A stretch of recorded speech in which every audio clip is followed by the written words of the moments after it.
ओडिशा रे आगामी 7 दिन भितर भयंकर हिट वेव सह थंडरस्टॉर्म और लाइटनिंग देखा मिल पारे। आईएमडी रिपोर्ट्स अनुसार वेस्टर्न ओडिशार बौद्ध और बलांगीर डिस्ट्रिक्ट को रेड वार्निंग जारी होता बेले अनेक मॉडर्न सेंट्रल और कोस्टल डिस्ट्रिक्ट्स रे थंडरस्टॉर्म रो वार्निंग जारी होती।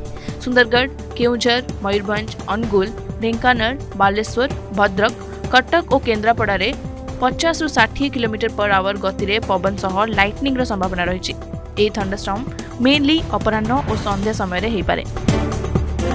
कोस्टल ओडिशा रे हॉट एंड ह्यूमिड वेदर लोकमानकु अधिक असुविधा पकई पारे।